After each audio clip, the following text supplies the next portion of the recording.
న్యూమరాలజీని, రాశి ఫలాల్ని ఆధారంగా చేసుకొని మనం చాలా విషయాలను చెప్పొచ్చు. న్యూమరాలజీ ప్రకారం ఒక మనిషి తీరు, అలాగే రాశుల ప్రకారం ఒక మనిషి ప్రవర్తన గురించి చెప్పడంతో పాటు, ఒక మనిషి భవిష్యత్తు ఎలా ఉంటుందని కూడా తెలుసుకోవచ్చు.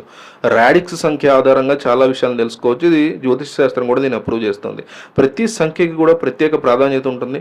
ఒక మనిషి వ్యక్తిత్వం, కెరీర్, భవిష్యత్తు ఇవన్నీ కూడా పుట్టిన తేదీ ద్వారా తెలుసుకోవచ్చు. కొన్ని తేదీల్లో పుట్టిన వారు హఠాత్తుగా ధనవంతులు అవుతారు. ఎస్పెషల్లీ అమ్మాయిలు. డబ్బు వారి వెంట ఎల్లప్పుడూ ఉంటుంది. న్యూమరాలజీ ప్రకారం ఈ తేదీలో పుట్టిన అమ్మాయిలు ఎప్పుడూ డబ్బుతో సంతోషంగా ఉంటారు. డబ్బుకు సంబంధించి ఎటువంటి ఇబ్బందులు వీళ్ళకుండా, ఆర్థిక పరంగా కూడా ఏ రకమైన ఇబ్బంది ఉండదు. ఈ తేదీలో పుట్టిన వారు నిర్ణయాలు తీసుకోవడానికి ఏమాత్రం వెనకడుగేరు. ఏదైనా నెలలో 4, 13, 22, 31 ఈ తేదీల్లో పుట్టిన వాళ్ళైతే వారికి రాడిక్స్ సంఖ్య 4 అవుతుంది. ఈ సంఖ్యకి అధిపతి రాహు. వ్యక్తిత్వం, ఆలోచన విధానం, నిర్ణయాలు వంటి వాటికి ఇతను కారకుడు. రాహు కారకుడు. సో పైన చెప్పిన తేదీల్లో పుట్టినటువంటి అమ్మాయిలు ఎంతో కష్టపడి పనిచేస్తారు. అనుకున్న పూర్తయ్యే వరకు నిద్రపోరు. ఎంతో కష్టపడి పనిచేస్తూ ఉంటారు. దీంతో ఆర్థిక పరంగా కూడా ఎప్పుడూ వీరికి సమస్యలు ఉండవు. ఎప్పుడు డబ్బులు ఉంటాయి, సంతోషంగా ఉంటారు, నిర్ణయాలు తీసుకోవడానికి భయపడరు. ఈ తేదీలో పుట్టిన వారు నిర్ణయాలు తీసుకోవడానికి అసలు వెనకడిగే వేరు. ఏమాత్రం భయం అనేది ఉండదు వీళ్ళకి. ఫలితం ఏదైనా అవని అని ముందుకు వచ్చి నిర్ణయం తీసుకుంటారు. దీంతో అనుకున్న వాటిని సులువుగా సక్సెస్ చేసుకోగలుగుతారు. న్యూమరాలజీ ప్రకారం ఈ తేదీల్లో పుట్టిన వారికి ఎక్కువ అవకాశాలు వస్తూ ఉంటాయి. ముఖ్యంగా మీడియా, పాలిటిక్స్, నాయకత్వం, మేనేజ్మెంట్ వంటి రంగాల్లో వీరికి బాగా కలిసి వస్తుంది. మంచి నిర్ణయాలు తీసుకుని ఉన్నత శిఖరాలను చేరుకుంటారు. నిజాయితీగా కూడా ఉంటారు. పైన చెప్పిన తేదీలో పుట్టిన వారు నిజాయితీగా ఉండేటువంటి స్వభావం గలవారు. అదేవిధంగా ఎప్పుడు క్రమశిక్షణతో ఉంటారు. ఇతరులకు గౌరవం ఇస్తారు.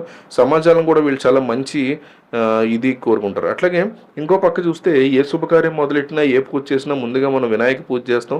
ముందుగా వినాయకుడిని పూజిస్తే ఎలాంటి విఘ్నాలు కలగకుండా ఉంటాయనేది నమ్ముతాం. అంతేకాకుండా వినాయకుడిని నిజాయితీగా పూజించే వారిని ఆయన ఎప్పటికీ వదిలిపెట్టరు కూడా. అయితే జ్యోతిష శాస్త్రం ప్రకారం కొన్ని రాసుల మీద గణపతి నుంచి ప్రత్యేక ఆశీస్సులు లభిస్తాయి.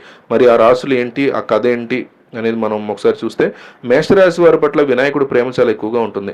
వారి పనులన్నింటినీ ఎటువంటి ఆటంకాలు లేకుండా ఆయన పూర్తి చేస్తాడు. వినాయకుడు దయతో వారి జీవితంలో ఎప్పుడూ డబ్బు కొరత అనేది ఉండదు. వారు ఎప్పుడూ ఆనందం, శ్రేయస్సుతో నిండి ఉంటారు. గణేశుడు దయతో వారి కెరీర్, వ్యాపారాలు చాలా అభివృద్ధి చెందుతాయి. ఆయన ఆశీస్సులతో ఆర్థిక ప్రయోజనాలు కూడా వాళ్ళు పొందుతారు. మిథున రాశిని బుధగ్రహం పాలిస్తూ ఉంటుంది.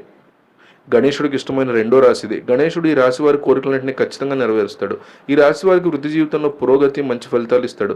గణేశుడు ఈ రాశి సమస్యలన్నింటినీ తొలగిస్తాడు. వినాయకుడు ఆశీస్సులతో వ్యాపారంలో కూడా విజయాలు మంచిగా అందుకుంటారు. అలాగే వృశ్చిక రాశి కుజుడు వృశ్చిక రాశి అధిపతిగా పరిగణిస్తారు. ఇది గణేశుడు ఇష్టమైన 3వ రాశి. ఈ రాశి కింద జన్మించిన వ్యక్తుల స్వభావంతో కొంచెం దూకుడుగా ఉంటారు. అందువల్ల గణేశుడు వారిని దూకుడుగా ఉండకుండా రక్షిస్తాడు.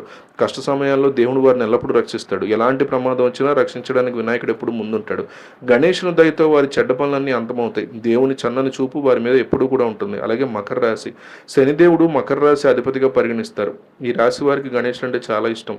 స్వభావరీత్యా నీతిమంతులుగా పరిగణించే మకర రాశి వారు ఎల్లప్పుడూ గణేశుడు ఆశీర్వాదం పొందుతారు. వినాయకుడు వారి జీవితాల్లో ఆర్థిక సంక్షోభం రానివ్వడు. ఈ రాశులు వారి జీవితంలో ఏం సాధించడానికి ప్రయత్నించినా గణపయ్య ఈ విషయాన్ని సాధించడంలో సహాయం చేస్తాడు. అతను వారి ప్రతి ప్రయత్నంలో విజయవంతం చేయడానికి ముందుంటాడు. కుంభరాశి శని ప్రభువుని కుంభరాశి అధిపతిగా పరిగణిస్తారు. ఈ రాశుల వారి మీద గణేశుడి ప్రభావం చాలా ఎక్కువగా ఉంటుంది. గణేశుడు వారిని ఎప్పుడు సంతోషంగా, సంపన్నంగా ఉంచుతాడు. ప్రతి సంక్షోభం నుంచి అతను వారిని రక్షిస్తాడు. గణేశుడి దయతో ఈ రాశుల వారు ఇతరుల యొక్క ప్రేమని పొందుతారు. వారు తమ వృత్తి జీవితంలో ఉన్నత హోదాని సాధిస్తారు.